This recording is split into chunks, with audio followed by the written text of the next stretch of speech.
Meus irmãos, é uma alegria muito grande estar aqui. E não é só para forma, não, é de verdade. É uma alegria muito grande estar aqui com vocês, ter passado esses dias aqui, conhecer um pouco mais da cultura de vocês, conhecer um pouco mais de vocês mesmos, das igrejas, da união das igrejas, conhecer a fidelidade dos pastores aqui.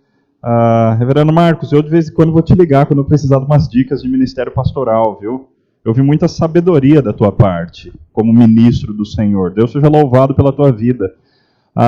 Então, parabéns para vocês, porque tem um pastor sábio que os dirige. Que bênção para vocês isso, meus irmãos. Amei ver vocês cantando. Ver não, eu ouvi, né? Porque eu estava aqui na frente, então eu não vi. Mas eu ouvi. Faz tempo que eu não vou numa igreja que canta. Eu normalmente vou em igrejas que dublam. Vocês cantam.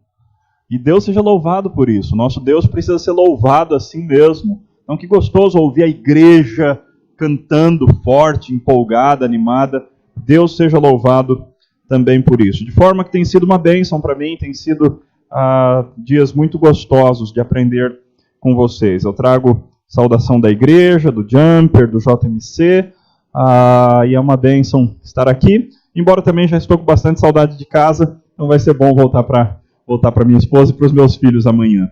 Queridos, vamos abrir as nossas Bíblias em Malaquias. O último livro do Antigo Testamento, livro do profeta Malaquias. Nós começaremos lendo os versículos 1 a 5, mas o nosso plano nessa noite é olharmos o livro inteiro. Vocês usam aqui a expressão discutir a relação? Sim ou não? Sim? Ok. Discutir a relação. Ter uma DR. Também usa-se? Ok, que bom. Pois é. O que nós temos nesse texto é exatamente isso. É Deus tendo uma DR conosco. Deus nos convoca para, no nosso relacionamento com Ele, fazermos um balanço. O tempo que Malaquias escreveu é o tempo de depois do exílio babilônico.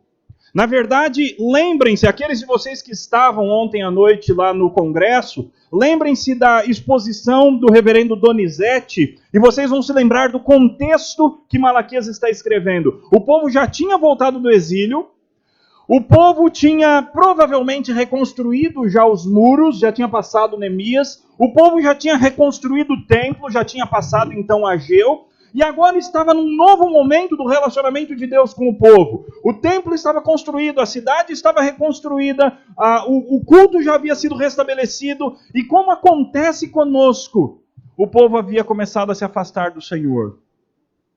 Como estava tudo bem, eles começaram a dar passos de distanciamento do Senhor. Então o povo de Deus convoca o seu povo, aliás, Deus convoca o seu povo para uma DR.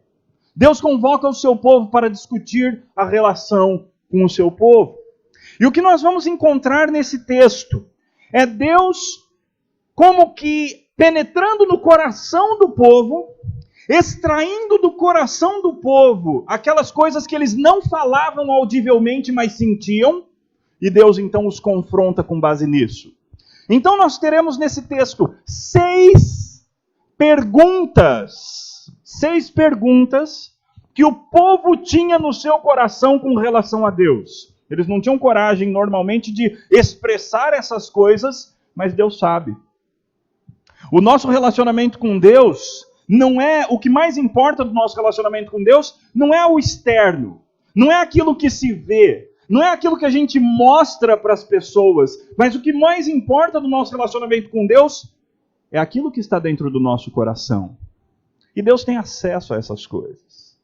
Por mais que possamos fazer uma imagem de pessoas muito crentes ou muito consagradas, Deus sabe exatamente o que vai dentro do nosso coração. É por isso que é difícil ter uma DR com Deus, porque Ele sabe o que está lá dentro. E Ele traz à tona as nossas motivações mais profundas, os nossos questionamentos mais profundos, as nossas dificuldades mais sérias. Deus traz isso à tona, porque Ele quer restabelecer o relacionamento conosco. Ele quer que nós tenhamos para com Ele um relacionamento puro, um relacionamento justo, um relacionamento belo. E é exatamente por isso que Deus começa com essa declaração. É lindo porque no livro nós temos um oráculo, uma sentença, um peso da parte de Deus contra Israel por intermédio de Malaquias, mas esse oráculo começa com uma das declarações mais lindas da Bíblia. Deus diz: eu vos tenho amado. O livro começa com uma declaração. O livro começa, essa discussão de relacionamento da parte de Deus para conosco, começa com uma reafirmação do seu amor em primeiro lugar. Porque de fato é assim, Ele nos amou primeiro. E Ele começa relembrando isso: eu tenho amado vocês.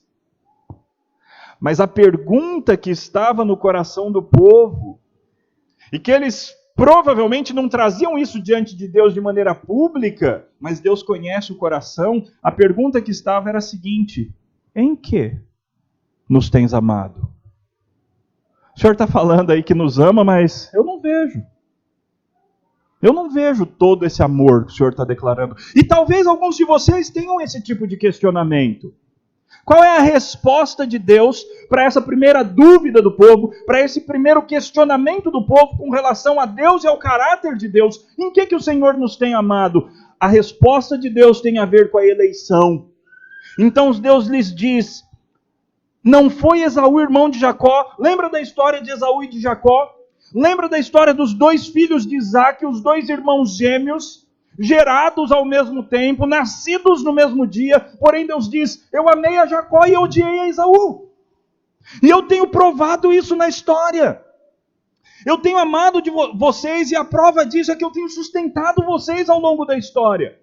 A despeito de todos os erros, a despeito de todas as quedas de vocês, a despeito de tudo, eu tenho sustentado vocês na história. Sim, eu mandei vocês para o exílio babilônico, porque vocês mereceram, mas eu restaurei a vida de vocês. Já com Edom, com Esaú, com os filhos de Esaú, a nação de Edom, eu não faço isso. Porque o meu amor é só para com vocês e não para com eles. Então eles tentam reconstruir e eu destruo. Eles são o povo contra quem eu estou irado para sempre, a terra da perversidade. E todas as vezes que eles se reconstruírem, eu vou destruir, porque o meu amor é para vocês, não é para eles. Então o primeiro questionamento do povo era: em que o Senhor nos tem amado? E a resposta de Deus é: eu vos amei desde sempre. E eu tenho provado isso na história de vocês, na maneira que eu cuido de vocês e na maneira que eu vos preservo a despeito das caídas de vocês. Eu tenho cuidado e tenho preservado vocês. Aí então, a partir do versículo 6, nós temos uma mudança de assunto. Essa discussão do relacionamento se vira para uma outra área. E Deus começa dizendo: o filho honra o pai, e o servo ao seu senhor. Se eu sou o pai, onde está a minha honra? E se eu sou o Senhor, onde está o respeito para comigo? Diz o Senhor dos Exércitos: a vós outros, ó sacerdotes, que desprezais o meu nome. E aí Deus vai no coração deles de novo: mas vós dizeis, em que desprezamos o teu nome? Então Deus estava afirmando para eles: vocês têm desprezado o meu nome. Todo escravo obedece ao seu senhor, mas vocês não me honram. Todo filho honra o seu pai, mas vocês não me honram. Eu sou o pai, eu sou o Senhor, mas vocês não têm me tratado com honra. E aí o povo, totalmente sem noção nesse relacionamento com Deus, eles questionavam: em que desprezamos o teu nome? E aí Deus diz: ofereceis sobre o meu altar pão imundo, e ainda perguntais: em que te havemos profanado? Então eles tinham duas perguntas: em que desprezamos o teu nome? E em que nós temos profanado o teu nome? E aí Deus, que vai no coração de novo, diz: sabe em que vocês me profanam? Nisso que vocês pensam: a mesa do Senhor é desprezível. A despeito de toda a religiosidade daquele povo, a despeito da presença deles nos momentos de adoração formal, a despeito do fato de que eles sacrificavam ao Senhor, externamente falando, parece que o relacionamento deles com Deus estava muito bom, e eles estavam se auto-enganando de que eles não estavam desprezando o nome de Deus, mas o problema estava de novo no coração. Porque no fundo, eles achavam tudo aquilo uma coisa sem valor, sem sentido. Então Deus lhes diz no versículo 8: quando trazeis um animal cego para sacrificardes, não é isso mal? E quando trazeis o coxo ou o enfermo, não é isso mal? Ora, apresenta-o ao teu governador. Acaso terá ele agrado de ti e te será favorável? Chega lá diante do prefeito, do governador, do presidente e apresenta diante dele uma oferta ruim. Apresenta diante dele uma coisa que não esteja à altura dele, tendo você condição de apresentar algo melhor. Você acha que ele vai ficar feliz? Quanto mais Deus. É esse o argumento de Deus. Vocês acham que eu tenho me agradado dos sacrifícios de vocês? Animais ruins, animais cegos, animais coxos. Então Deus diz, versículo 9, agora pois suplicai o favor de Deus, que nos conceda a sua graça. Vocês fazem isso, vocês suplicam o favor, vocês pedem graça, mas com tais ofertas nas vossas mãos, aceitará ele a vossa pessoa, diz o Senhor dos Exércitos. E aí vem Deus expressa um sentimento muito duro para com o povo. Tomara houvesse entre vós quem feche as portas, para que não acendesseis debalde, ou em vão, ou à toa, o fogo do meu altar. Eu não tenho prazer em vós, diz o Senhor dos Exércitos, nem aceitarei da vossa mão a oferta. Vocês acham que podem apresentar qualquer coisa para mim? E para a gente, o que isso tem a ver? Porque a gente não traz mais sacrifícios, não é? A gente não tem mais que escolher no nosso rebanho qual é a melhor ovelha, o melhor cordeiro para apresentar diante de Deus. Que tipo de sacrifício é que eu e você ofertamos na nova aliança? Rogo-vos, pois, irmãos, pelas misericórdias de Deus, que apresenteis o vosso corpo por sacrifício vivo, santo e agradável a Deus, que é o vosso culto racional. Sim, eu e você na nova aliança também somos chamados a apresentar sacrifícios ao nosso Deus. Mas o sacrifício muito diferente de uma ovelha, ou de um cordeiro, ou de um bezerro, ou de uma pombinha, que não tem nada a ver conosco exatamente, o sacrifício que Deus agora exige de nós somos nós mesmos. O que de você tem apresentado a Deus? Será que aquilo de você que você tem apresentado a Deus é honroso para Deus? Será que o tanto do seu sacrifício vivo que você tem apresentado no altar do Senhor é algo que de fato honra o Senhor? Ou será que o tanto que você tem apresentado a Ele revela o seu desprezo? No fundo, o seu desprezo pelo Senhor. O povo havia chegado a tal ponto que Deus falou: quem me dera se alguém fechasse as portas para que vocês não entrassem na minha igreja, no meu santuário, no meu templo. Eu não aguento mais vocês. Vejam que há uma discussão de relacionamento bem profunda que Deus está propondo ao seu povo. E o absurdo é que eles desprezavam. Quem que eles estão desprezando? Olhem só o versículo 11. Mas desde o nascente do sol até o poente é grande entre as nações o meu nome, e em todo lugar lhe é queimado incenso e trazidas ofertas puras, porque o meu nome é grande entre as nações, diz o Senhor dos Exércitos. Vocês pensam que vocês estão tratando com quem? Essa é a pergunta de Deus. Mas vós o profanais, vocês profanam o meu nome quando vocês dizem: a mesa do Senhor é imunda, e o que nela se oferece, isso é, a sua comida, é desprezível. E vai mais longe. E vocês ainda dizem, versículo 13, que canseira! Você já sentiu isso no domingo? Você já teve esse sentimento? Ah, que canseira! Ter que ir para a igreja de novo, prestar culto de novo. Nós não estamos tão distantes desse povo. Muitas vezes os nossos sentimentos, nós não admitimos na maioria das vezes. Mas há vezes que os nossos sentimentos são tão desprezíveis quanto os sentimentos dessa geração. Aliás, nós somos o mesmo povo de Deus, com a mesma cabeça dura e a mesma dura cerviz. Vocês ainda dizem que canseira e me desprezais, diz o Senhor. Vós ofereceis o dilacerado, o coxo, o enfermo, assim fazeis a oferta. Aceitaria eu isso da vossa mão, diz o Senhor? Então vem uma maldição pesada. Pois maldito seja o enganador, que tendo um animal sadio no seu rebanho, promete e oferece ao Senhor um defeituoso, porque eu sou o grande rei, diz o Senhor dos exércitos, e o meu nome é terrível entre as nações. Vocês sabem com quem vocês estão tratando? Eu não sou qualquer um, diz o Senhor, para vocês me oferecerem qualquer coisa. Eu não sou qualquer um para o sacrifício da vida, o sacrifício vivo de vocês ser um sacrifício mais ou menos. O sacrifício de vocês ser pior do que o que vocês investem de vocês mesmos no trabalho. Você investe mais de você mesmo nas coisas de Deus ou no seu trabalho? Você investe mais de você mesmo nas coisas de Deus ou na sua família? Você investe mais de você mesmo nas coisas de Deus ou no relacionamento com outras pessoas? Você acha que Deus vai aceitar qualquer coisa das suas mãos? O nome dele é terrível entre as nações. Ele é o Rei dos reis, Senhor dos senhores, o Todo-Poderoso, Senhor dos exércitos. Ele não aceita qualquer coisa. Ele exige e requer de nós o melhor que nós podemos dar. Tanto de nós mesmos e principalmente de nós mesmos, quanto das nossas coisas.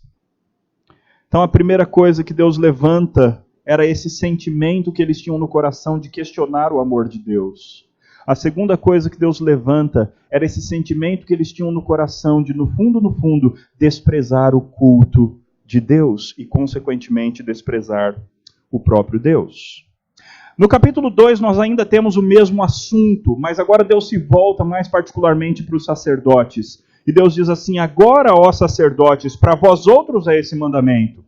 Se não o ouvirdes e não propuserdes no vosso coração dar honra ao meu nome, diz o Senhor dos exércitos, enviarei sobre vós a maldição e amaldiçoarei as vossas bênçãos. Eu já as tenho amaldiçoado, porque vós não propondes isso no coração. Ou seja, os sacerdotes, os líderes do povo, também não estavam honrando o Senhor. O povo estava seguindo aquilo que os seus líderes estavam fazendo. Os líderes desprezavam a Deus na prática e o povo havia aprendido a desprezar a Deus na prática. Não que sempre o pecado do povo seja culpa do líder, longe disso. Mas nesse caso, era isso que estava acontecendo. Então Deus diz a eles: eis que eu reprovarei a vossa descendência. Uma parte dura agora. Atirarei excremento no vosso rosto. Excremento dos vossos sacrifícios, e para junto dos excrementos eu vou levar vocês. Deus está pegando muito pesado. E esse é o estilo de Deus, né? O amor de Deus é um amor exigente, o amor de Deus é um amor duro. Deus quer que nós sejamos sérios no relacionamento para com Ele. Mas lembrem-se, como é que o texto começou? Eu amo vocês. Tudo que vem a seguir tem a ver com essa declaração. Por mais duro que seja, tem a ver com essa declaração. Eu amo vocês, eu tenho amado vocês. E é por isso que Deus está sendo tão duro em trazer o povo de volta para si. Naquela época, quando se sacrificava, os intestinos e algumas das partes, alguns dos miúdos das ovelhas, junto com o excremento que estava dentro do intestino, era tirado e lançado para fora do arraial. E aquilo era considerado coisa suja, coisa imunda. E o que Deus diz é: eu vou pegar essa coisa imunda, eu vou esfregar na cara de vocês e depois vocês vão junto para ele. Vocês vão junto dessas coisas lá para fora do arraial. A não ser que vocês emendem os caminhos de vocês. Então sabereis, versículo 4 do capítulo 2, então sabereis que eu vos enviei este mandamento para que a minha aliança continue com Levi, diz o Senhor dos exércitos. Minha aliança com ele, lembra de Levi? Levi foi o pai de todos aqueles, não é? Que vieram depois, que eram a tribo que servia ao Senhor mais de perto, não é? A tribo escolhida dentre dentre todas as tribos, a tribo escolhida para serem os servos do Senhor, e eram esses, de onde saíam os sacerdotes, e eram esses que estavam andando longe de Deus. Mas Deus falou, houve um tempo que vocês eram melhores. E é isso que eu quero de volta. Eu quero que vocês voltem a ser aquilo que vocês já foram. E aí Deus descreve. Minha aliança com ele foi de vida e paz. Ambas lhe dei eu para que me temesse. Com efeito, ele me temeu e tremeu por causa do meu nome. A verdadeira instrução esteve na sua boca, e a injustiça não se achou nos seus lábios. Andou comigo em paz, em retidão, e da iniquidade apartou a muitos. Porque os lábios do sacerdote devem guardar o conhecimento, e da sua boca devem os homens procurar a instrução, porque ele é mensageiro do Senhor dos exércitos. Mas vocês, versículo 8, vocês são diferentes do que foi aquela geração anterior dos levitas. Vocês têm se desviado do caminho, e por vossa instrução têm feito tropeçar a muitos. Violastes a aliança de Levi, diz o Senhor dos exércitos. Por isso também eu vos fiz desprezíveis e indignos diante de todo o povo, visto que não guardastes os meus caminhos e vos mostrastes parciais no aplicardes da lei. Então tudo aqui, desde o capítulo 1, versículo 6, até o capítulo 2, versículo 9, Deus está resolvendo o problema do desprezo. Porque na prática, eles estavam desprezando o nome do Senhor e profanando o nome do Senhor com os seus sacrifícios impróprios e ruins. Deus também nos chama a reavaliarmos o nosso relacionamento com eles, meus irmãos. O que você tem apresentado ao Senhor é digno do Senhor? A vida que você tem vivido é digna do Senhor dos exércitos, do Rei dos reis, do Senhor dos senhores.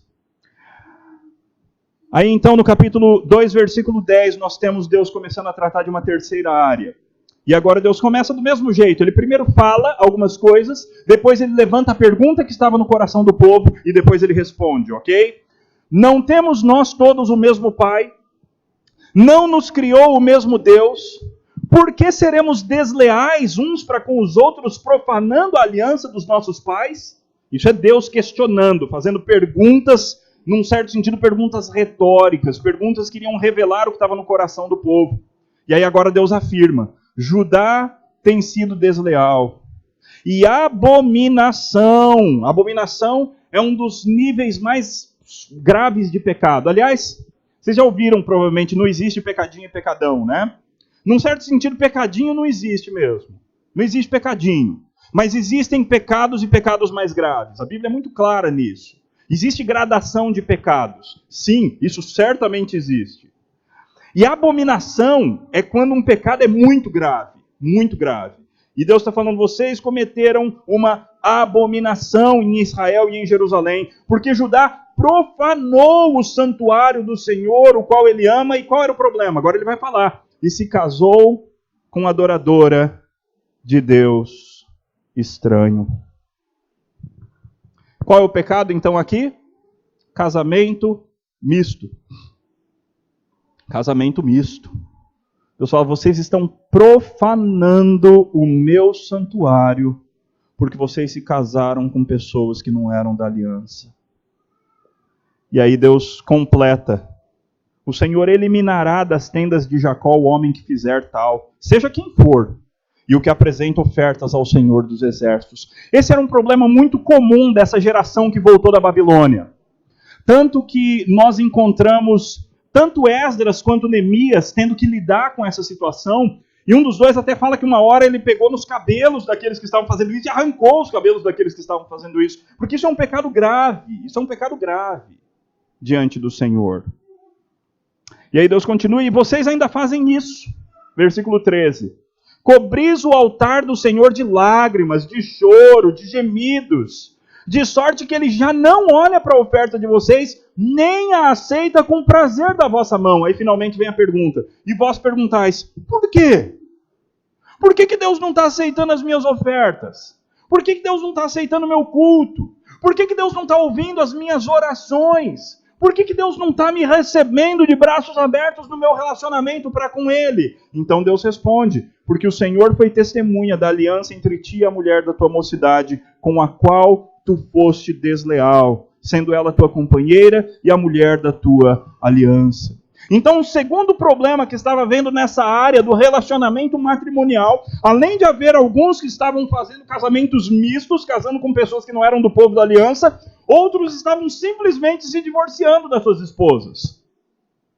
Outros estavam achando que tinham o direito de fazer o que quisessem nessa área do casamento.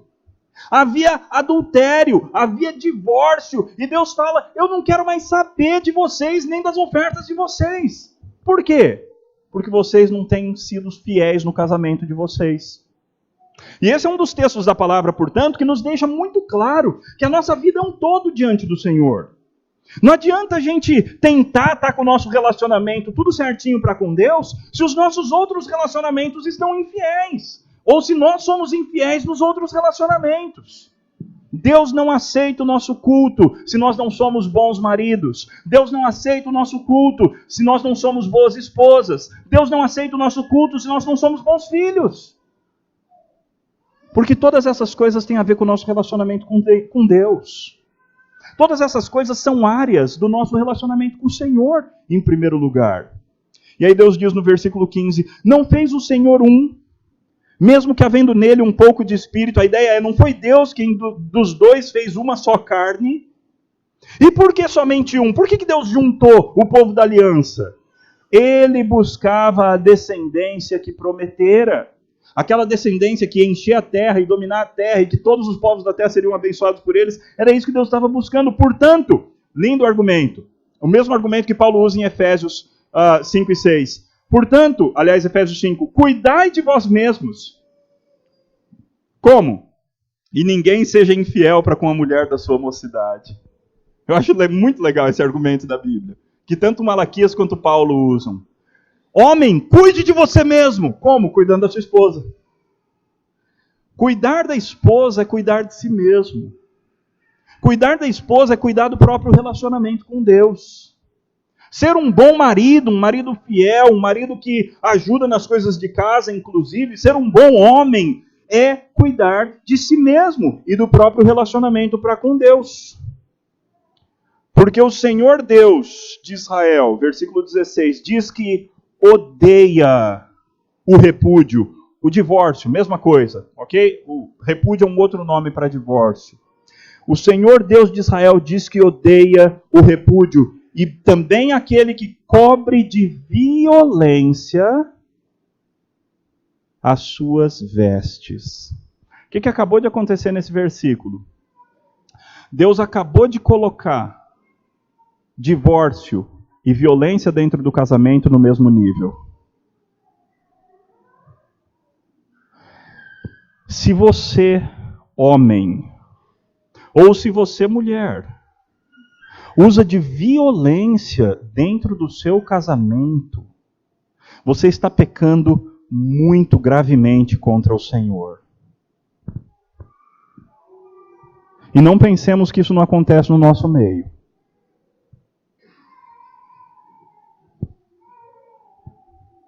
Aliás, se alguém aqui passa por essas coisas, por favor, procure o pastor o quanto antes. Procure o pastor o quanto antes. Deus odeia o divórcio. E Deus odeia violência dentro do casamento. Portanto, Deus termina assim: cuidai de vós mesmos e não sejais infiéis.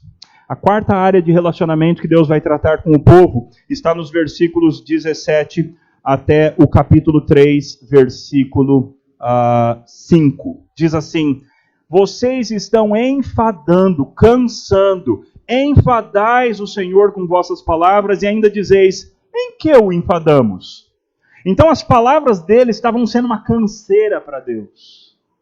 Eles estavam cansando Deus com as palavras, mas eles, sem total noção, eles perguntavam, em que a gente está cansando o Senhor? Nisso que pensais, qualquer que faz o mal, passa por bom aos olhos do Senhor, e é desses que ele se agrada. Ou outra coisa que eles pensavam, onde está o Deus da justiça, o Deus do juízo? De vez em quando parece nas escolas, talvez vocês crianças já viram isso acontecer. Parece nas escolas que as professoras gostam dos piores alunos. Às vezes não parece isso? Com o aluno ruim, a professora tem um quê pelo aluno mau, pelo aluno ruim.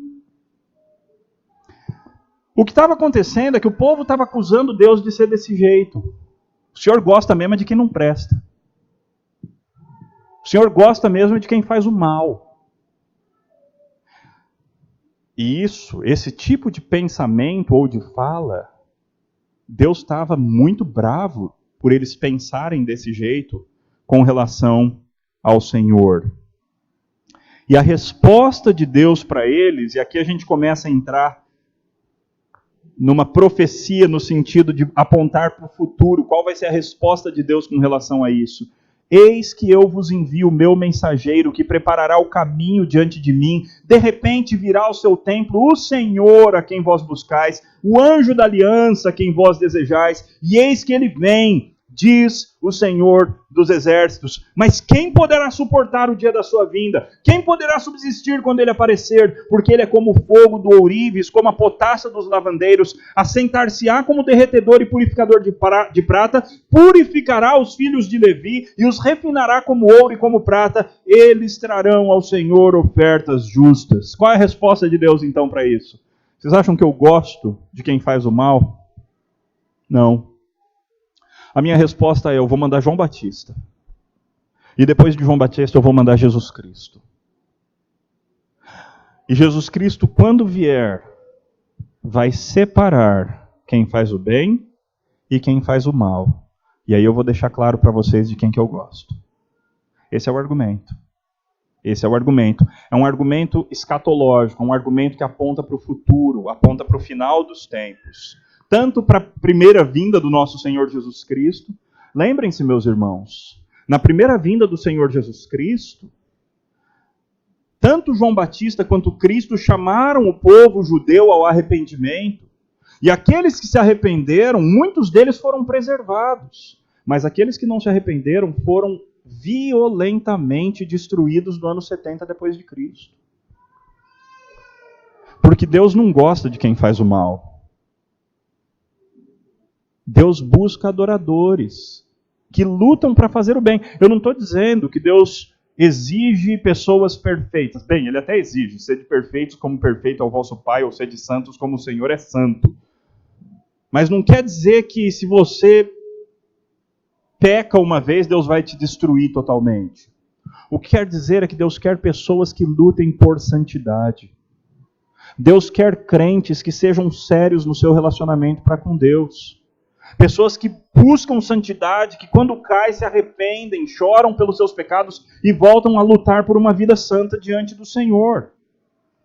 Deus continua e Ele diz assim no versículo 5. Chegar-me-ei a vós outros para juízo. Serei testemunha veloz contra os feiticeiros, contra os adúlteros, contra os que juram falsamente, contra os que roubam, defraudam o salário do jornaleiro. Jornaleiro na Bíblia não tem nada a ver com quem vende jornal. É quem trabalha por jornada. É diarista. Curioso, um dia desses, a gente tem uma moça que nos ajuda lá em casa, uma diarista. E aí, minha esposa me falou o quanto que ela estava cobrando, né? Eu falei assim, puxa vida, tá caro. Negocia lá com ela, dá uma baixada nesse valor. Aí a minha esposa falou assim, mas ela precisa. E a nossa função como crentes, se a gente está podendo abençoá-la, fazer isso. Eu falei assim, Deus seja louvado pela tua vida, minha esposa. É isso mesmo, a gente não pode defraudar o salário da diarista. Só porque a pessoa precisa, a gente dá menos, não é? Algumas pessoas me falaram que hoje em dia aqui você consegue um diarista por trintão, né? Por causa do fluxo de gente de fora.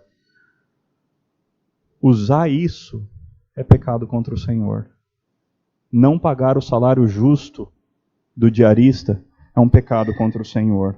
E Deus diz, eu serei testemunha veloz contra quem fizer isso, contra quem oprime a viúva, contra quem oprime o órfão, contra quem torce o direito do estrangeiro e, consequentemente, contra quem não me teme, diz o Senhor. Fazer essas coisas é não ter medo de Deus. Sim, porque nós somos chamados na Bíblia inteira a termos medo de Deus. Temor do Senhor é medo. Temor do Senhor é medo mesmo. Não é só respeito. Respeito é um elemento, mas temor do Senhor é medo mesmo. Sabe por quê? Só um argumento. Normalmente a palavra vem junto com qual outra? Temor e tremor. Vocês já viram alguém tremer de respeito? A gente treme de medo. A gente treme quando a gente está com medo. E Deus é muito grande, muito livre e muito poderoso. É bom que a gente tenha medo do Senhor. Não é um medo que afasta. É o medo igual a gente sentia medo dos pais bons de antigamente. O pai amoroso, mas ao mesmo tempo durão. Esse era o pai que você tinha medo, mas ao mesmo tempo se aproximava. Deus é esse estilo de pai. O pai que é durão, mas ele também é o Deus que diz, eu vos tenho amado, diz o Senhor. Então é um medo que aproxima e não um medo que afasta. Eu acho que a gente já está na quinta área que Deus vai resolver com o seu povo. A partir do versículo 6 do capítulo 3. Porque eu, o Senhor, não mudo. Por isso vós, ó filhos de Jacó, não sois consumidos. Vocês mereciam ser destruídos. Vocês merecem. Mas eu não mudo. Eu mantenho a minha parte da aliança. É por isso que vocês ainda não foram destruídos. Desde os dias dos vossos pais, vocês se desviaram dos meus estatutos e não os guardaram. Tornai-vos para mim, e eu tornarei para vós outros, diz o Senhor dos Exércitos. Eu acho simplesmente absurdo quando Deus faz isso. Quem somos nós para o Senhor dos Exércitos falar assim, volta para mim? Quem somos nós? Que valor temos nós para esse Deus todo-poderoso, maravilhoso, Rei dos céus e da terra, dono de tudo, dizer, volta para mim? Deus fala isso várias vezes na Bíblia. Tornai-vos para mim, diz o Senhor. Mas o povo estava tão sem noção que no coração deles eles perguntavam, em que havemos de tornar? O que a gente tem que voltar para o Senhor? E aí Deus questiona, roubará o homem a Deus?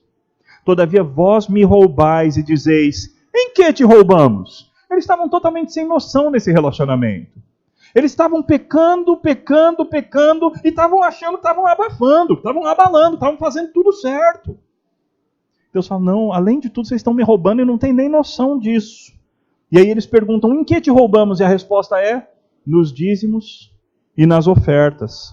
Com maldição sois amaldiçoados, porque a mim me roubais, vós a nação toda. Trazei todos os dízimos à casa do tesouro, para que haja mantimento em minha casa, e provai-me nisso, diz o Senhor dos Exércitos, se eu não vos abrir as janelas dos céus, e não derramar sobre vós bênçãos sem medida. Por vossa causa repreenderei o devorador, para que não consuma o fruto da terra, a vossa vida no campo não será estéril, diz o Senhor dos Exércitos. Todas as nações vos chamarão felizes, porque vós sereis uma terra deleitosa, diz o Senhor dos Exércitos. A quinta área, então, de relacionamento que Deus discute com o seu povo é a área da vida financeira. Eles não estavam sendo fiéis para com Deus nas suas finanças. Notem como essa discussão de relacionamento, essa DR de Deus com o seu povo, abrange várias áreas da vida. Sabe por quê? Porque não existe vida religiosa e vida secular. O que você faz na sua vida secular? Eu espero que você não faça nada. Você não tem vida secular. Tudo na sua vida é religioso. Tua vida financeira é religiosa. Teu relacionamento com a tua esposa é religioso. A maneira que você estuda é vida religiosa. A maneira que você trabalha é vida religiosa. Tudo na nossa vida, tudo na vida do crente é religioso. Tudo tem a ver com o nosso relacionamento com Deus. Então Deus diz, vocês estão me roubando. Em que eles estavam roubando? Na falta de fidelidade na entrega dos dízimos e das ofertas. Eles estavam sendo infiéis. Eles de alguma forma estavam enganando na hora de entregar os dízimos e na hora de dar ofertas ao Senhor. E isso, meus irmãos, isso é roubar o Senhor. Não ser fiel na entrega de dízimos e de ofertas é roubar o Senhor. Alguns hoje em dia dizem que o dízimo era uma coisa do Velho Testamento apenas e não é mais aplicada no Novo Testamento. Tudo bem, então dá tudo. Porque no Novo Testamento, de fato, às vezes a gente não vê muito essa questão do dízimo, mas a gente vê a questão de dar tudo. Então, meus irmãos, Deus nos convoca a sermos fiéis na nossa vida financeira para com Ele. E Deus é muito bom, né? Porque Ele não precisava nos prometer nada, Ele simplesmente tinha que falar, façam isso, não eu mato vocês. Deus podia falar isso. Não é? Deus tem o direito de usar esse tipo de argumento. Mas Deus ainda nos motiva com promessas. Ele diz assim no versículo 10, trazei todos os dízimos à casa do tesouro para que haja mantimento na minha casa e provai-me nisso. Ponham-me à prova. Provai-me nisso.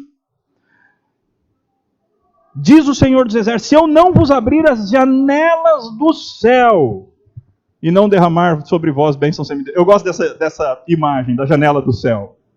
Porque o céu, pelo menos do nosso ponto de vista aqui, ele está em cima, não é? Se você tem uma janela que está numa coisa que está acima de você, se essa janela abre, o que acontece? Com tudo que está lá em cima? Cai. É isso que Deus está falando. Provai-me nisso, se eu não vou derramar sobre vós bênçãos sem medida. Lembra que a melhor coisa que Deus pode nos dar não são bênçãos materiais. Mas Deus também nos abençoa materialmente muitas vezes. Deus é bondoso ao ponto de nos abençoar em várias áreas da nossa vida. Inclusive, por vezes, a vida material. A última área da DR de Deus conosco se encontra a partir do versículo 13 até o final do livro. As vossas palavras foram duras para mim, diz o Senhor. Deus está falando para eles, vocês têm falado coisas duras para mim. E eles diziam, o que temos falado contra ti? Totalmente sem noção. E aí Deus diz, vós dizeis, inútil é servir a Deus. O que nos aproveitou termos cuidado em guardar os seus preceitos e em andar de luto diante do Senhor dos Exércitos? É inútil ser crente. Foi a mesma crise do Salmo 73. O que vale servir a Deus? Se eu sofro, se eu passo perrengue, se eu por vezes enfrento doença, enfrento crises, enfrento várias coisas, o que adianta ser um servo de Deus? Deus não gosta quando a gente pergunte isso. Aliás, Deus não gosta quando a gente sente isso, porque a pergunta não importa muito, a questão é o que a gente está sentindo dentro do coração. Okay? Se você sente, mas não faz a pergunta, Deus sabe. E Ele quer tratar disso. E é por isso que tem esse texto. Aí Deus continua descrevendo o que eles pensavam. Ora, pois nós reputamos por felizes os soberbos. Também aqueles que cometem impiedade prosperam. Sim, eles tentam ao Senhor e escapam. Então os que temiam ao Senhor falavam uns aos outros, o Senhor atentava e ouvia, havia um memorial escrito diante dele para os que temem ao Senhor e para os que se lembram do seu nome. Então o que acontece? O povo dizia, felizes mesmo são os orgulhosos, felizes são os soberbos, felizes são os famosos, felizes são os políticos, felizes são aqueles que cometem impiedade e ainda assim prosperam. Eles fazem tudo contra Deus e ainda assim se dão bem, ainda assim eles escapam do mal. Aí a resposta de Deus para eles é, não. Vai haver um memorial escrito diante de Deus para aqueles que temem a Deus. É lindo lembrar que esse memorial tem um nome. Ele é o nosso intercessor que está diante do Senhor. Ele é o nosso Senhor Jesus Cristo. Ele é o nosso memorial diante de Deus. Para aqueles que temem a Deus e que se lembram do seu nome. E aí Deus diz, eles serão para mim. Se você luta para viver comigo, esses que lutam para viver com Deus, eles serão para mim particular tesouro naquele dia que prepararei, diz o Senhor dos Exércitos. Poupá-los-ei como um homem poupa o seu filho que o serve. Então vereis outra vez a diferença entre o justo e o perverso, entre o que serve a Deus e o que não serve. É verdade, meus irmãos, por vezes nessa vida parece que não vale muito a pena ser crente. Às vezes, aqui e agora, parece que não está valendo a pena. Existem momentos que são assim, não é? Abacuque questionou isso, Jó questionou isso, Jesus questionou: por que me desamparaste? Deus meu, por que me desamparaste? Aliás, já ouviram aquela coisa, nunca pergunte a Deus por quê, pergunte para quê. Não, pode perguntar por quê sim, viu? Jesus perguntou na cruz, e ele é o nosso maior exemplo, ele é o nosso maior modelo. A gente pode perguntar, a gente tem liberdade de expressão na presença de Deus. Então, por vezes, parece que não vale a pena. Sempre que parece que não vale a pena, Deus nos convida a olhar escatologicamente. Foi o que aconteceu com o salmista do Salmo 73. Ele estava invejando os arrogantes ao ver a prosperidade dos perversos. Aí ele diz: até que entrei no santuário de Deus e atinei com o fim deles. É quando a gente lembra que um dia Cristo vai voltar. E Cristo vai fazer reto tudo que está torto. Cristo vai fazer certo tudo que está errado. Cristo vai recompensar as suas ovelhas e punir os bodes. É nessa hora que a gente lembra que compensa servir a Jesus. Por vezes não vai ser no aqui e agora. Por vezes, nessa vida a gente vai passar por sofrimentos, até porque o sofrimento nos aproxima mais de Deus. Mas vai valer a pena servir o Senhor, porque aqueles que o servem terão um memorial escrito na presença do Senhor. Eles vão ser um particular tesouro de Deus naquele dia. O que você faz com as coisas que você tem, que você mais dá valor? Aquele anel que o esposo deu no 15º ano de casamento, ou no 25º. O que você faz? Você guarda de maneira especial, não é? Você tem um carinho especial por aquilo. Deus fala assim: você vai ser essa joia especial para mim. Você vai ser um particular tesouro naquele dia. Que dia é esse? É o dia final. É o dia que é descrito no Apocalipse. O dia, o grande e terrível dia do Senhor. E agora é para isso que é assim que o texto termina a partir do capítulo 4, versículo 1. Pois eis que vem o dia, e arde como fornalha, todos os soberbos, ou seja, todos os orgulhosos, todos os que cometem perversidade serão como o restolho, serão como lixo. O dia que vem os abrasará, diz o Senhor dos Exércitos, de sorte que não lhes deixará nem raiz nem ramo. Mas para vós outros que temeis o meu nome, nascerá o sol da justiça, trazendo salvação nas suas asas. Saireis e saltareis como bezerros soltos na estrebaria. Pisareis os perversos, porque se farão cinzas debaixo das plantas dos vossos pés, naquele dia que prepararei, diz o Senhor dos Exércitos. Lembrai-vos da lei de Moisés, meu servo, a qual lhe prescrevi em Horebe, para todo Israel, a saber, estatutos e juízos. Eis que eu vos enviarei o profeta Elias, antes que venha o grande e terrível dia do Senhor. Ele converterá o coração dos pais aos filhos e o coração dos filhos aos pais, para que eu não venha e fira a terra com maldição. O texto termina então com uma grande descrição do Apocalipse. Uma grande descrição do dia final. Uma grande descrição tanto da inauguração dos últimos dias, quanto daquele grande dia final. Jesus Cristo, aliás, João Batista inaugurou esses últimos dias. João Batista é o grande sinal de que esse grande momento final está chegando. Ele é o profeta Elias que veio, como nós lemos no Novo Testamento. E ele foi um dos grandes sinais de que o dia final está chegando.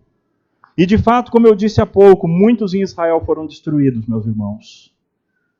Muitos que não se arrependeram, não aceitaram o Messias, não aceitaram a Cristo Jesus, eles foram violentamente, terrivelmente destruídos. Isso foi o cumprimento primeiro, parcial dessa promessa. Mas nós ainda aguardamos aquele grande último dia. Aí o Senhor vai deixar claro para todo mundo se compensa ou não servi-lo. Aqueles que o tiverem servido de maneira fiel, aqueles que se alimentaram de Cristo, buscaram a Cristo, se uniram a Cristo e viveram vidas santas, não de maneira perfeita, mas buscando radicalmente viver junto com o Senhor, esses serão preservados, tratados, cuidados, entesourados. Os demais serão como lixo que o fogo destruirá. É pesado, não é? Mas lembrem-se, por que Deus está falando tudo isso? Porque Ele, por enquanto, ainda está dando uma oportunidade. Todo esse livro foi escrito para Deus falar assim: eu tenho amado vocês. Eu tenho amado vocês. Só que eu quero que vocês me amem também. Eu amo vocês, mas a minha proposta é que vocês também me amem de todo o coração, de toda a alma, de todas as forças, mais do que qualquer outra pessoa, mais do que qualquer outra coisa. É por isso que Deus escreveu esse livro, para fazer um convite ao seu povo de que nós entremos num relacionamento mais íntimo com Ele. Deus te chama, portanto, essa noite para você ser mais sério no seu relacionamento com Ele. Deus te convida essa noite. Viva uma vida mais correta. Viva uma vida mais santa. Não questione o meu amor. Seja sério no seu casamento. Seja sério na sua vida profissional. Seja sério nas suas finanças. Não questione se vale a pena ou não me servir. Não profane o meu nome, oferecendo sacrifício que não vale a pena, sacrifícios espúrios. Seja sério para comigo, e vocês serão o meu tesouro particular. Esse é o convite do Senhor. Esse é o convite da graça. A questão é: quantos aceitarão o convite da graça? Certamente tem crentes aqui que têm vivido vidas relapsas. Deus te convida nessa noite para você mudar. Deus te faz um convite nessa noite. Avalie o nosso relacionamento e mude. Deus está de braços abertos. Retornai-vos para mim, diz o Senhor. Para aqueles que disserem não, meus irmãos, não existe outra oportunidade. Aí vai ser destruição da mais violenta possível. É isso que Deus avisa. E o aviso é por amor. O aviso é por amor. Mas talvez tenha gente aqui também que nem tem relacionamento ainda com Deus. Talvez até membro da igreja, mas que ainda não tem relacionamento pessoal com o Senhor. E Deus te convida nessa noite: vem para mim. Vem para mim. Entra na aliança. Restaura o teu relacionamento comigo. Olha para o meu Cristo, olha para o meu servo, olha para o Messias. Dê a sua vida ao Messias e você vai ser o meu tesouro particular. Deus nos chama para voltarmos para Ele. Ele nos diz: eu amo vocês. Quem vai ouvir? E quem vai responder? Amém.